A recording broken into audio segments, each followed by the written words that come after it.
بسم اللہ الرحمن الرحیم۔ السلام علیکم لسنرز، کیسے ہیں آپ؟ امید کرتی ہوں کہ آپ سب انشاءاللہ تعالیٰ ٹھیک ہوں گے۔ اللہ تعالیٰ آپ کو اپنے حفظ و امان میں رکھے، دنیا اور آخرت کی بھلائیاں عطا کرے۔ لسنرز، آپ سن رہے ہیں نوزی وائس کے ساتھ ناول اوتار ایپیسوڈ 4۔ تو جن لوگوں نے ابھی تک میرے چینل کو سبسکرائب نہیں کیا، پلیز میرے چینل کو سبسکرائب کر کے بیل آئیکن کو پریس کر کے آل پر سیٹ کر دیں۔ کہانی پسند آئے لائک کریں، شیئر کریں۔ تو بڑھتے ہیں کہانی کی طرف۔ رجنی نے میری کتنی تصویریں تمہیں دی ہیں؟ کل 7 عدد ہیں۔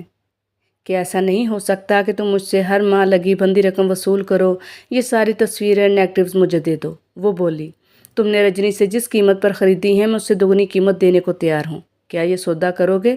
نہیں۔ سنو، یہ کاروباری باتیں تو بعد میں ہوتی رہیں گی۔ میں نے کہا کہ ایسا نہیں ہو سکتا کہ تم چائے بنا کر لے آؤ۔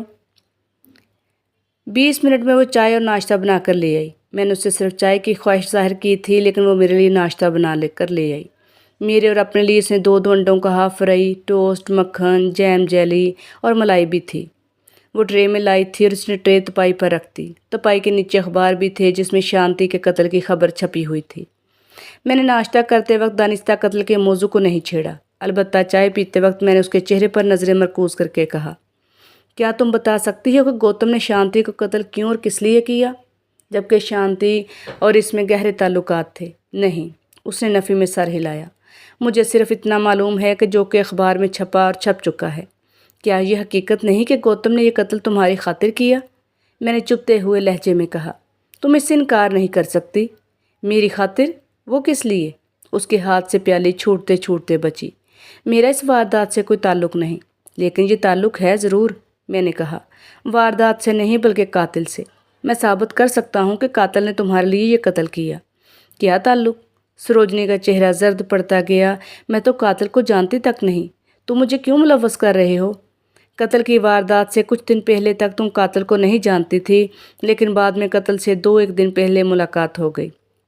میں نے کہا، وہ تمہاری سہیلی کامنی کا بھائی ہے۔ تم نے ایک دن کامنی کو اعتماد میں لے کر بتایا کہ تمہاری جان کس اذیت میں مبتلا ہے۔ تم نے کامنی سے کہا کہ تم اپنے بھائی سے کہو مجھے اس عذاب سے نجات دلا دے۔ میں سروجنی کے گھر سے نکل کر شانتی کے دفتر پہنچا۔ تیج ناتھ، جو کہ مجھے لگ رہا تھا وہ 50-60 برس کا ہوگا، لیکن ایسا نہ تھا۔ وہ ایک خوبرو نوجوان شخص تھا۔ اس میں ایسی جاذبیت اور وجاہت تھی کہ واقعی دیکھنے والے کے دل دھک سے رہ جائیں۔ اس کی عمر بمشکل 23 برس کی ہوگی۔ اس نے میری طرف ہاتھ بڑھایا۔ آئیے مسٹر دیوا۔ ہم دونوں نے ایک دوسرے سے بڑی گرم جوشی سے مصافحہ کیا۔ تعارفی رسم تو سیکرٹری کرا چکی تھی۔ اس نے کرسی پر بیٹھنے کا اشارہ کیا۔ پھر اپنی ریوالونگ چیئر پر اس نے بیٹھ کر اپنی سیکرٹری کی طرف دیکھا اور کہا، ہم دونوں کے لیے کافی لے آؤ، میں ان سے باتیں کر لوں، پھر ہم باہر چل کر لنچ کرتے ہیں۔ مسٹر دیوا، کیا آپ ہمارے ساتھ لنچ چل کر کرنا پسند کریں گے؟ نہیں شکریہ، میں مسکرا دیا۔ مجھے یاد پڑتا ہے کہ میں نے آپ کا نام کسی کی زبانی سنا تھا۔ تیج ناتھ اپنے ذہن پر زور دیتا ہوا بولا، کس سے یاد نہیں آ رہا؟ مسز جمنا دیوی نے بتایا ہوگا، میں نے کہا۔ آپ کے اس سے واقف ہیں؟ کیا اس نے بتایا تھا؟ جی ہاں، مسز جمنا دیوی نے ہی بتایا تھا۔ اس نے اس بات میں سر ہلا دیا۔ انہوں نے مجھ سے کہا تھا کہ آپ پرائیویٹ سراغ رساں ہیں، گوتم کے کیس میں بغیر کسی غرض کے دلچسپی لے رہے ہیں، اس لیے کہ انصاف کا بول بالا ہو۔ یہ بہت اچھی بات ہے۔ ظاہر ہے کسی کو انصاف ملے تو اس کا بول بالا ہو جاتا ہے۔ انصاف کے لیے کام کرنا ہر شخص کی ذمہ داری ہے۔ آپ کے خیال میں گوتم ایک بے گناہ مجرم ہے، وہ بولا، لیکن پریس، میڈیا اور پولیس اس کی بے گناہی کو نہیں مان رہے۔ اس سے کوئی فرق نہیں پڑتا۔ آپ گوتم کو بے گناہ سمجھتے ہیں۔ آپ کی یہ بات میری سمجھ سے بالاتر ہے۔ آپ اسے بے گناہ سمجھنے سے کیا ہوتا ہے؟ عدالت میں اس کی بے گناہی ثابت کرنا ہوگی، ٹھوس ثبوت کے ساتھ۔ لیکن آپ کس طرح اس کی بے گناہی ثابت کر سکو گے؟ کیا آپ کے خیال میں اس کی بے گناہی ثابت کرنا بہت زیادہ مشکل ہوگا؟ میں نے پوچھا، کیا یہ ناممکن سی بات ہے؟ ہاں۔ اس نے میز کی دراز سے اخبار نکال کر میری طرف بڑھا دیا۔ آپ نے شاید قتل کی روداد توجہ سے نہیں پڑھی۔ اس کے خلاف ایسی ٹھوس شہادتیں موجود ہیں جسے جھٹلایا نہیں جا سکتا۔ مثلاً وہ اپنا جملہ ادھورا چھوڑ کر بے چینی سے کرسی پر پہلو بدلنے لگا۔ مثلاً کیا؟ میں نے سوالیہ نظروں سے دیکھا۔ آپ بتا دیں، جھجک کیوں رہے ہیں؟ عین شاہد کا بیان، اس نے سنجیدہ ہو کر کہا۔ اس کے بیان کا ایک ایک لفظ تیج ناتھ کا منہ بن گیا۔ وہ چیخ چیخ کر کہہ رہا ہے کہ شانتی کا قاتل گوتم ہے، صرف گوتم۔ اس سے آپ کو اتفاق نہیں؟ آپ نے عین شاہد کے بیان پر اعتبار کر لیا؟ मैंने सवालिया नज़रों से देखा। वो झूठ पर मबनी भी तो हो सकता है, यकीन ना करने की क्या वजह हो सकती है? तेजनाथ ने उखड़े हुए लहजे में कहा। आज के अखबारात में ये रिपोर्ट शाया हुई है कि पिस्तौल और दरवाजे पर गौतम के हाथ के निशानात मौजूद हैं। पोस्टमार्टम की रिपोर्ट के मुताबिक शांति पर तशद्दुद किया गया। क्या इस हकीकत को झुटलाया जा सकता है मिस्टर देवा? तो आपके ख्याल में गौतम के केस में कोई जान नहीं? मैंने कहा। लिहाजा इस केस को इसके हाल पर छोड़ दिया जाए। नहीं, कोई जान नहीं। तेजनाथ ने नफ़ी में सर हिलाया। आप इस केस पर जो मेहनत कर रहे हैं वो वक्त ज़ाया करने का मुतरादिफ है। आपने एक हासिल केस में हाथ डाला है। आप इससे इत्तफाक करें या ना करें, आपकी मर्ज़ी। आप बहुत जल्दी मायूस हो गए हैं। मैंने कहा। मैं इसके बरक्स बहुत पुरुम्मीद हूँ। नाकामी कामयाबी की पहली सीढ़ी है। बहुत खूब। उसने कड़वा सा मुंह बनाया और उसके चेहरे पर इज़्तिराब की लहर दौड़ गई। केस बिल्कुल साफ है। आपने इस केस को हाथ में लेकर अपनी नाकामी में इजाफा किया है। वक्त भी बर्बाद कर रहे हैं। उससे बेहतर है कोई शुभ काम कर लो। आप एक जवान शख्स हैं और एक बहुत बड़ी फर्म चला रहे हैं। उसके बावजूद आप मायूसी की बात कर रहे हैं। मैं हकीकत पसंद आदमी हूँ, वो तलखी से बोला। मैं हर केस की एक खबर पर उसकी जुजियात पर तवज्जो देता हूँ। मैं आंखें दूसरों की तरह नहीं दौड़ाता। मैं एक सच्चा आदमी हूँ। मैं इतनी बड़ी फर्म सूझबूझ से चला रहा हूँ। ये केस मुझे कामयाबी से हमकनार कराएगा। मैंने कहा। आप नहीं जानते, कामयाबी की मंजिल ज़्यादा दूर नहीं। ये आप कह रहे हैं? वो इस्तेहज़ाई अंदाज से कहकहा लगाकर बोला। मैं इस केस पर जितनी तवज्जो दे रहा हूँ आप सोच भी नहीं सकते। हाँ मिस्टर तेज, मैंने कहा, आपने शायद कभी किसी मामले में इतनी तवज्जो नहीं दी जितनी आप दूसरों पर देते हैं। ये क्या कहा आपने? तेजनाथ अपनी कुर्सी पर उछल पड़ा। वो मेरी तरफ हैरत भरी नज़रों से देखने लगा। ये आपने कौन सी बात कह दी? क्या ये मुमकिन नहीं कि ऐनी शहद शांति ही कातिल हो? नहीं। तेजनाथ ने नफ़ी में सर हिलाया। आपने फिर साहब का सवाल दोहरा दिया। मैं कहता हूँ कि रजनी कातिल नहीं। आप 2 दिन के अखबारात गौर से पढ़े तो गौतम की बेगुनाही साबित हो जाएगी। मैंने कहा। आप एक मरतबा और पढ़ें और देखें। मैं 2 दिन के अखबारात दिन में कई मरतबा पढ़ चुका हूँ, तेजनाथ ने कहा, लेकिन मेरी खोपड़ी में कुछ भी नहीं आ सका, समझे? आप झूठ बोल रहे हैं। मैंने कहा। आपने 2 दिन के अखबारात सिर्फ रखे हुए हैं, इन्हें सिर्फ सरसरी नज़र से देखा। अच्छा, अब मेरी बातें गौर से सुने। कमरे में जो पिस्तौल पाया गया वो गौतम का नहीं, जिससे शांति को कत्ल किया गया, बल्कि मकतूला शांति का है। आपने इस नुक्ता पर गौर किया जो बहुत अहम है और इसे नज़रअंदाज नहीं किया जा सकता। ये नुक्ता कोई अहमियत नहीं रखता। उसने बेपरवाही से कंधे उचकाए। उसने शायद मकतूला का पिस्तौल चुराया होगा। ये नुक्ता बड़ा अहम है और ऐनी शाहिद के बयान को झुटलाता है। मैंने तेज़ लहजे में कहा। ऐनी शाहिद का कहना है कि इसने गौतम के हाथ में पिस्तौल देखा था। जब शांति ने दरवाज़ा खोला तो इसने वो पिस्तौल शांति के सीने पर रख कर इसे अंदर धकेला। अगर पिस्तौल शांति का था तो गौतम के हाथ में किस तरह से आया? क्या आपके नज़दीक ये नुक्ता अहम नहीं?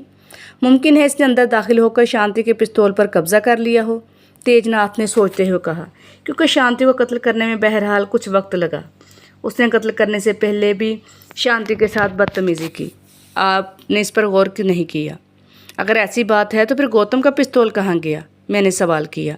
रिपोर्ट में सिर्फ एक पिस्तौल का जिक्र है जो मकतूला का था। शायद उसने कहीं फेंक दिया होगा, तेजनाथ ने जवाब दिया, इसलिए कि उसका पिस्तौल इसे फंसा सकता था। लेकिन वो पिस्तौल कहाँ फेंक सकता है? मैंने कहा। पुलिस ने ना सिर्फ पूरे घर की बल्कि अकबी गली की भी तलाशी ली थी। शांति का जो पिस्तौल मिला इसमें कोई साइलेंसर लगा हुआ था। इसके चैम्बर में सिर्फ 3 गोलियां निकली हैं। ये गोलियां शांति के पिस्तौल की थीं। तेजनाथ चौंक पड़ा। आपका नुक्ता मेरी समझ में आ रहा है। हैरत की बात है कि पुलिस इस नुक्ते पर गौर क्यों नहीं कर रही। पुलिस को फ़ोन पर 9:20 पर यह इतला मौसूल हुई कि एक नौजवान लड़का शांति के कमरे में घुसकर इस पर तशद्दुद कर रहा है। उसकी नीयत शायद मुजरमाना हमले की हो गई है। लेकिन ऐनी शाहिद ने कहा कि मैं 9 बजे शब ख्वाबी का लिबास पहनकर सोने के लिए बिस्तर पर जा रही थी कि शांति के फ्लैट पर दस्तक की आवाज़ सुनकर मैंने चाबी के सुराख में से बाहर झांका। पुलिस 6-7 मिनट में पहुंच गई। गोया इस 5 मिनट के अरसे में लड़के ने शांति को कत्ल कर दिया। ये मंतक आपकी समझ में आई?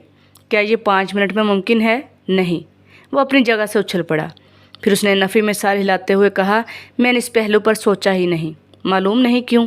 तो फिर आप ये सोचकर बताएं कि इसने किस लिए शांति को कत्ल किया होगा। क्या आपकी समझ में इसकी कोई वजह आती है? शायद चोरी की नीयत से दाखिल हुआ होगा, तेजनाथ ने ख्याल जाहिर किया। उसने शांति को तशद्दुद किया और मुज़ाहमत पर इसे कत्ल किया तो इसकी जेब से 10 रुपये का एक नोट बरामद हुआ था। पुलिस के बयान के मुताबिक शांति का पर्स पलंग के सराहने वाली मेज़ पर रखा हुआ था, जिसमें 5,000 की रकम मौजूद थी। इसके अलावा मेज़ पर इसका कीमती नेकलेस भी रखा था, जिसकी मालियत 10,000 रुपये थी। ओह, इस केस का ये भी एक पहलू है। मैंने इस पर गौर नहीं किया। हैरत है क्यों नहीं किया। वो बकले झांकने लगा। इसी वक्त इसकी सेक्रेटरी कॉफ़ी के बर्तन लेने कमरे में आई। उसने तेजनाथ से पूछा, किस लड़की का जिक्र कर रहे हैं ये साहिब? मैं गौतम के केस की बात कर रहा हूँ, मैंने जवाब दिया। इस केस में कुछ हसीनाओं का जिक्र भी आ रहा है। गौतम का केस? सेक्रेटरी ने ऐसा मुंह बनाया जैसे इसके मुंह में कड़वा बादाम आ गया हो। ये केस ना हुआ अजाब हो गया। ऐसा मत कहो, तेजनाथ ने बड़े पुरजोश लहजे में कहा। मिस्टर देवा ने मेरी आंखें खोल दी हैं। उन्होंने ऐसे ऐसे नुक्ते बताए हैं कि कातिल को बेगुनाह साबित किया जा सकता है। शांति का असल कातिल जल्द ही गिरफ्तार हो जाएगा। इसे फांसी हो जाएगी। क्या केस में कोई जान है? सेक्रेटरी ने पूछा। लेकिन मुझे तो ऐसी कोई बात नज़र नहीं आ रही। लेकिन मुझे इससे क्या, मेरी बला से बिल्कुल नई जान पड़ गई, तेजनाथ ने कहा। बहुत बहुत शुक्रिया। उसने मुझे खाने के लिए होटल में आने की दावत दी तो मैंने कहा, मैंने माज़रत तमीज़ लहजे में कह दिया, मैं आज की रात बहुत मसरूफ़ हूँ। अच्छा, आप जाने से कबल एक बात बताते जाएं। तेजनाथ ने मुझसे कहा कि शांति का कातिल ऐनी शाहद नहीं है? जी हाँ, वो नहीं है, मैंने जवाब दिया। कातिल कोई और है, क्योंकि गौतम सिर्फ बेहरमत की गर्ज से इतना बड़ा जुर्म नहीं कर सकता। ऐनी शाहद यूँ भी कातिल नहीं हो सकता कि वो औरत है। कातिल ने जो शांति को कत्ल किया वो महज इंतकाम लेने के लिए, या फिर कोई ऐसी बात हो सकती है कि वो कातिल के बारे में कोई इंकशाफ करना चाहती हो जिससे कातिल की इज्जत खाक में मिल सकती या वो कानून की गिरफ्त में आ सकता। अगर ऐसी बात है तो ऐनी शाहिद ने कातिल के खिलाफ झूठे वाक़यात क्यों तराशे? तेजनाथ ने उलझते हुए कहा। ये एक राज है जिस पर से शायद अदालत में पर्दा उठ जाए। मैंने उसे समझाते हुए कहा, गौतम या ऐनी शाहिद की ज़ुबान से राज उगल जाए। इस बात का इम्कान है कि इस वक्त तक शायद कोई और बात मंजर आम पर आ जाए। मैं सारी रात इस केस पर तैयारी करूंगा, तेजनाथ ने कहा। रात 9 बजे जब मैं मकतूला के डायरेक्टर सहगल के शानदार बंगले पर पहुंचा तो वो इत्तेफाक से बरामदे में मिल गया। वो अभी अभी बाहर से लौटा था। मैं दफ्तर में इससे मिलने गया तो वो नहीं था, तो इसके असिस्टेंट तेजनाथ से मिला। जब मैंने इसे अपना तारुफ कराया तो वो मुझे अंदर ले गया। मिस्टर देवा, उसने बड़े अखलाक का मुजाहरा करते हुए कहा, मेरा कल का सारा दिन पुलिस की नज़र हो गया। इन लोगों ने शांति के कत्ल के केस में मुझे भी शामिल तफ्तीश कर लिया है। मुझे अदालत में तलब किया जाएगा। सुना है गौतम ने इकबाल जुर्म से इनकार कर दिया है। उसे यकीनन इनकार कर देना चाहिए, मैंने जवाब दिया। उसने बिल्कुल सही किया। वो किस लिए? सहगल ने हैरत से सवाल किया। लेकिन उसके इनकार करने की क्या वजह होती है? इसलिए कि वो कातिल नहीं, मैंने जवाब दिया। वो बेगुनाह है। लेकिन सहगल ने मुस्तरिब होकर कहा, ऐनी शाहिद का बयान और उसकी शहादत से गौतम पर जुर्म साबित हो गया है। वो कत्ल का असल मुलजिम है। पुलिस ने इसे ऐन वक्त पर गिरफ्तार किया। फिंगरप्रिंट्स की रिपोर्ट के मुताबिक पिस्तौल, दरवाजे और चंद एक चीज़ों पर इसके हाथ के निशान और बूटों के भी निशानात पाए गए। क्या ये ठोस सबूत नहीं? ठोस सबूत और क्या हो सकते हैं? मुझे आपकी बात से इनकार नहीं, मैंने जवाब दिया। लेकिन बहुत सी बातें गौर तलब हैं। अदालत में दूध का दूध और पानी का पानी हो जाएगा। गौतम की बेगुनाही के बहुत सारे सबूत मेरे पास मौजूद हैं। ऐनी शाहिद के बयान में बड़ा तजाद है। तजाद? उसने बेचैन होकर पूछा। उसका चेहरा सवालिया निशान बन गया। क्या आपने अखबारात में कत्ल की वारदात की रुदात नहीं पढ़ी? मैंने बड़ी तवज्जो से पढ़ा है, उसने संजीदा होकर कहा। यह कत्ल का केस बिल्कुल सीधा साधा है। कातिल या इसका वकील इन हक़ाइक़ को झुठला नहीं सकेगा जो वकूफ़ पेश आए हैं। वो लड़का गौतम इस हसीन औरत का कातिल है। हाँ, इस पर पुलिस का इल्ज़ाम है, मैंने कहा। लेकिन पुलिस ने अब तक शांति कत्ल की वजह बयान नहीं की। उसके चेहरे पर एक साया लहरा गया। उसने मुस्तरिबाना अंदाज से मेरी आंखों में झांका, फिर रुक रुक कर कहने लगा, वो चोरी की नीयत से गया होगा। आजकल के जवान लड़कों को हराम खोरी की आदत पड़ी हुई है। वो इस ताक में रहते हैं कि पता चलाते हैं कि कौन मर्द और औरत घर में तन्हा रहते हैं। वो इस मौका से फ़ायदा उठाकर फ्लैट पर हाथ साफ कर लेते हैं। ऐसी वारदातें अमूमन दिन दहाड़े होती हैं, मैंने जवाब दिया। लेकिन रात के वक्त वो चोरी से एहतराज़ करते हैं, जबकि रात के 9 बजे मकीन अपने अपने घरों में होते हैं, टीवी प्रोग्राम देखकर वक्त गुजारी करते हैं। दिन में इनकी अदम मौजूदगी से चोर फ़ायदा उठाते हैं। चोरों का क्या भरोसा, सहगल ने बेपरवाही से कहा। वो दिन रात के चक्कर में नहीं पड़ते, बस मौका महल देखते हैं। लेकिन जब इसे गिरफ्तार किया गया तो इसकी जेब से 10 का एक नोट बरामद हुआ। ये पुलिस का बयान है। पुलिस ने इसकी तलाशी हवालात में ली थी, मैंने उससे बताया। मेज़ पर शांति का कीमती नेकलेस पड़ा हुआ था। इसके पर्स में 20,000 की रकम मौजूद थी। जब वो चोरी की नीयत से फ्लैट में घुसा था तो उसने नेकलेस पर हाथ साफ क्यों नहीं किया? इसे जेब में रखते हुए कितनी देर लगती? वो मेज़ पर पड़ा हुआ चमक रहा था और अपनी आबोताब दिखा रहा था। उसने परस से रकम क्यों ना निकाली? वो लाजवाब होकर मेरी शक्ल देखने लगा। फिर उसने चंद लम्हों के कदरे तजब्जब और धीमे लहजे में कहा, शायद उसे किसी वजह से मौका ना मिला हो, आहट सुनकर बदहवास होकर फरार हो गया हो। उसके पास वक्त ही वक्त था। मैंने कहा, जो चोर चोरी की नीयत से जाते हैं वो खाली हाथ नहीं जाते। वो किसी गहरी सोच में डूब गया। उसकी पेशानी पर शिकनें पड़ गईं। चंद लम्हों के बाद उसकी आंखें चमकने लगी, चेहरा दमक उठा। बहुत मुमकिन है, 100% मेरा यकीन है कि वो शांति के यहाँ चोरी करने गया था। वो किस कमाश की औरत थी? मैंने जान भरकर पूछा। आप इससे और वो आपसे बहुत करीब रहे हैं, आप बेहतर बता सकते हैं। वो एक अच्छी औरत थी, इसकी जितनी तारीफ की जाए कम है, उसने जवाब दिया। वो मेरी और तेजनाथ की सेक्रेटरी भी थी। मैं बड़ा बदनसीब हूँ कि एक बहुत ही काबिल और बासलाहियत सेक्रेटरी की रफाकत से महरूम हो गया। ताहम गौतम को फांसी की सज़ा मिलनी चाहिए, क्योंकि इसने एक शरीफ औरत को बड़ी बेरहमी से कत्ल कर दिया। इस सफाक नौजवान ने अच्छा नहीं किया। मेरे पास गौतम की बेगुनाही के ठोस सबूत मौजूद हैं। मैंने कहा, शांति को किसी और ने कत्ल किया है? क्या आपको किसी और शख्स पर कोई शुबा है? नहीं। सहगल ने नफ़ी के अंदाज में सर हिला दिया। इस हसीन औरत का दुश्मन कौन हो सकता है? एक हसीन औरत के ना सिर्फ बहुत सारे आशिक होते हैं, बल्कि रकीब रूह स्याह भी होते हैं। मैं मुस्कुरा दिया। हो सकता है इसे किसी आशिक ने रकाबत में या फिर इसके घास न डालने और बेतनाई बरतने पर कत्ल कर दिया हो। इस इम्कान को रद्द नहीं किया जा सकता। हाँ, इस बात का इम्कान तो होगा, वो बोला, लेकिन इसका ऐसा कोई दुश्मन नज़र नहीं आया, ना ही कभी शांति ने इसका जिक्र किया। कल रात मैं शांति के फ्लैट में गया था। मैंने उसे बड़े पुरस्कार अंदाज में मुखातिब करके कहा, इसलिए कि गौतम की बेगुनाही के सबूत तलाश करूं। मैंने इसकी ख्वाबगाह में एक चमकती हुई शय देखी जो अलमारी के पास फर्श पर पड़ी हुई थी। वो क्या चीज़ थी? सहगल बड़े ज़ोर से चौंका। उसने परेशान होकर पूछा। वो टाई पिन थी। मैंने बड़े सुकून से जवाब दिया, बहुत खूबसूरत थी। कहाँ है वो? उसने बड़े इज़्तिराब से दरियाफ़्त किया। क्या आप इसे वहाँ से ले आए?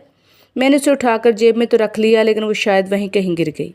मैंने कहा, इसमें मेरी गैर जिम्मेदारी शामिल है। दरअसल मुझसे बड़ी हमाकत हुई जो मैंने इसे संभाल कर नहीं रखा। दरअसल मैं बड़ा बेपरवाह शख्स हूँ, पता नहीं किस तरह वो ख्वाबगाह में गिर गई। क्यों ना आप दोबारा शांति के फ्लैट पर जाएं, ढूंढ कर ले आएं, उसने अपनी बेकरारी छुपाते हुए कहा। लेकिन अब मैं वहाँ दोबारा जाने का हौसला नहीं कर पा रहा, मैंने सपाट लहजे में कहा। बेहतर है मुझे माफ़ी रखें। ऐसी क्या बात है? वो बोला। क्या वहाँ शांति की बदरूह देख लिया आपने जो फ्लैट में जाने का हौसला नहीं कर पा रहे? नहीं, ये बात नहीं, मैं बोला। मैं कमज़ोर दिल वाक़या हुआ हूँ, लेकिन एक बात मेरी समझ में नहीं आई। वो क्या? उसने बेचैनी से पहलू बदल कर पूछा तो उसकी आवाज़ में हल्का सा इर्ताश था। कौन सी बात? पुलिस की स्टाइपेंड पर नज़र क्यों नहीं पड़ी, जबकि 2-3 पुलिस वाले तफ्तीश के लिए ख्वाबगाह में घुसे हुए थे? मैंने उसकी आंखों में झांकते हुए कहा, वो बड़ी कीमती टाइपिन है, एक तो सोने की और इसमें हीरे जुड़े हुए हैं। इस टाइपिन से अंदाज़ा होता है कि यकीनन किसी बड़े अमीर कबीर आदमी की है। अच्छा, उसने ताज्जुब का इजहार किया। बड़े आदमी के लिए ऐसी पिन का खो जाना कोई मानी नहीं रखता। और हाँ, मैंने कहा, मुझे याद आया, मैं आपसे कहना भूल रहा था, एक और नई बात का इजाफा हुआ। आप ज़रा गौर से सुन लें। वो क्या नई बात है? उसने मेरे चेहरे पर अपनी निगाहें मरकूज़ कर दी। क्या किसी अखबार में शाया हुई है? पुलिस का कहना है कि ये नेकलेस बिल्कुल नया है और मकतूला ने शायद इसे एक ही बार पहना होगा। मैं उसे बताने लगा। उसे ख़रीदे हुए बमुश्किल 2-1 दिन ही हुए होंगे। पुलिस हैरान है कि शांति जैसी औरत ऐसा नेकलेस कैसे ख़रीद सकती है जिसमें 7 हीरे जुड़े हुए हों। इसकी कीमत अंदाज़न 1 लाख से कम ना होगी। पुलिस तहकीकात कर रही है कि किसने और किस दुकान से कब ख़रीदा। क्या ये बात किसी पुलिस अफसर ने आपसे बराह रास्त कही? उसने दरियाफ्त किया। ये कब की बात है? कहीं आज की तो नहीं? आज शाम के अखबार इवनिंग न्यूज़ में इस पुलिस इंस्पेक्टर का बयान था जो इस केस की तहकीकात कर रहा है। मैंने कहा। पुलिस ने 20,000 के नोटों के बारे में भी कहा। ये 100-100 के नोटों की 2 गड्डियाँ हैं और सीरियल नंबर के हैं। पुलिस ने तहकीकात की तो उसे पता चला कि शांति के बैंक अकाउंट में 5,000 की रकम 3 माह से मौजूद है। उसने इस दरमियान में कोई रकम जमा नहीं की। पुलिस इस बात का पता चलाने के लिए बड़ी सरगर्मी दिखा रही है कि रकम और नेकलेस इसे किसने दिए या इसने चोरी किए हैं। एक और बात भी मेरे इल्म में आई है। मैंने उठकर खड़े होते हुए कहा। मालूम नहीं क्यों एक एक बात याद आती जा रही। वो कौन सी बात? उसके चेहरे पर हवाइयाँ उड़ रही थीं। उसने परेशान कुन लहजे में कहा, जो भी बात है वो बता ही दो। शाम के तमाम अखबारात में पोस्टमार्टम की रिपोर्ट शाया हुई है। मैंने बड़े मजबूत लहजे में कहा। اس میں بتایا گیا کہ شانتی کو رات 8 بجے قتل کیا گیا۔ اس طرح اینی شاہد کا بیان جھوٹ کا پرندہ ثابت ہوتا ہے، گوتم کی بے گناہی ثابت ہوتی ہے۔ شاید اینی شاہد شانتی کی قاتل ہو۔ اس نے اپنی گھبراہٹ پر قابو پاتے ہوئے کہا کہ یہ بات ممکن نہیں آج کل۔ اس کے امکانات تو ہیں لیکن یہ قتل اینی شاہد نے کیا ہو۔ لیکن میں نے جواب دیا، اب میں اجازت چاہتا ہوں۔ میرے ذہن میں شام کے اخبارات کی خبریں یاد نہیں آ رہی تھی۔ میں بھول گیا تھا، اس وجہ سے آپ کو زحمت دینے آیا تھا۔ کوئی بات نہیں۔ اس نے میرے ساتھ بڑی گرم جوشی سے مصافحہ کیا۔ آپ سے مل کر بڑی خوشی ہوئی۔ کسی دن دفتر آ کر مجھ سے مل سکتے ہیں۔ شکریہ، میں نے کہا۔ آپ دفتر میں بہت مصروف رہتے ہیں۔ سیکرٹری سے کہیں کہ مجھے انتظار نہ کرائیں، میں اس کا عادی نہیں۔ میں سہگل سے رخصت ہو کر بنگلے سے باہر نکل آیا۔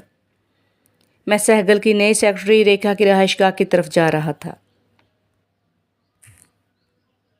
وہ گولڈن ایونیو کی شاندار عمارت میں رہتی تھی، بڑے شاہانہ ٹھاٹ پھاٹ سے۔ ایسی حسین عورتیں اور کہاں رہ سکتی ہیں؟ اس عمارت میں تمام فلیٹ لگژری تھے اور صاحب حیثیت لوگ رہتے تھے۔ جب میں اس کے فلیٹ پر پہنچ کر اطلاعی گھنٹی بجائی تو چند لمحوں کے بعد دروازہ کھلا۔ اس نے متعجب اور حیران ہو کر میری طرف دیکھا۔ اس کی آنکھوں میں ایک عجیب سا تاثر ابھر آیا۔ وہ جیسے یاد کرنے کی کوشش کر رہی تھی کہ اس نے مجھے کہاں دیکھا، کیونکہ اس سے دفتر میں میری ملاقات لمحاتی سی تھی۔ جانے دن میں کتنے لوگ اس کے پاس سے ملنے آتے ہوں گے۔ وہ اس لیے بھی حیران تھی کہ اجنبی اور اس کے دروازے پر کیوں اور کس لیے آیا۔ تم مس ریکھا جیت ہو نا؟ میں نے مسکرا کر کہا۔ تم مسٹر ایس کے سہگل کی نئی سیکرٹری ہو؟ جی ہاں۔ اس نے اس بات میں سر ہلا دیا۔ میں ریکھا جیت ہوں۔ تم کس لیے آئے ہو؟ کیا چاہتے ہو؟ ان سوالوں کا جواب میں اندر آ کر دے سکتا ہوں، میں نے کہا۔ کیا میں اندر آ سکتا ہوں؟ آپ اندر آنے کا راستہ دے دیں۔ کیوں؟ اس کی چاند سی پیشانی پر شکنوں کا جال پڑ گیا۔ اس نے تیز لہجے میں پوچھا، تم کون ہو؟ میں اندر آ کر اطمینان سے اپنا تعارف کراؤں گا، میں نے جواب دیا۔ تم مجھے اتنی جلدی بھول گئیں؟ کل میں تمہارے دفتر آیا تھا تمہارے باس سے ملنے، لیکن میرا پتہ تمہیں کس نے دیا؟ وہ غرائی۔ میں نے سوائے باس کے کسی کو اپنا پتہ نہیں بتایا۔ نہ باس میرا پتہ دے سکتا ہے۔ میرے لیے کسی کا پتہ معلوم کرنا کچھ مشکل نہیں، میں نے کہا۔ وہ رانے کی ضرورت نہیں، میں تمہارے پچھلے گھر کا بھی پتہ بتا سکتا ہوں۔ تم پونا میں رہتی تھی اور میں نے اپنا جملہ ادھورا چھوڑ دیا کیونکہ اس کے حسین چہرے پر غصے کی ایک لہر آئی اور وہ حسین دکھائی دی اور اس کی آنکھوں میں نفرت کی سرخی ابھری۔ وہ جھلا کر دروازہ بند کرنے لگی۔ میں اس کے ارادوں سے پوری طرح باخبر ہو چکا تھا۔ یہ حسین اور نوجوان عورتیں جب کسی بڑی فرم کے ایم ڈی وغیرہ کی سیکرٹری بن جاتی ہیں تو ان کے دماغ ساتھ میں آسمان پر پہنچ جاتے ہیں۔ آج کل یہ بہت بدتمیز اور بدمزاج بھی ہوتی جا رہی تھی۔ دراصل یہ نہ صرف پندار حسن تھا بلکہ اس بات کا غرور تھا کہ وہ بہت اچھی کمائی کر رہی ہے۔ مجھے مجبوراً اس حربہ سے کام لینا پڑا جس کے لیے اس قسم کی عورتیں ملتی تھیں۔ میں نے بجلی کی سی صورت سے دروازے پر ایک لات ماری اور دروازہ اندر کی طرف اس قدر زور سے دھکیلا کہ مس ریکھا کئی فٹ دور فرش پر جا گری، اور جب میں نے اندر داخل ہو کر دروازہ بند کیا تو وہ مقفل ہو گیا۔ لسنر، یہ تھی آج کی ایپیسوڈ۔ کہانی کیسی لگی کمنٹس میں لازمی بتائیے گا۔ کہانی سننے کے لیے شکریہ، دعا میں یاد رکھیے گا۔ اللہ حافظ۔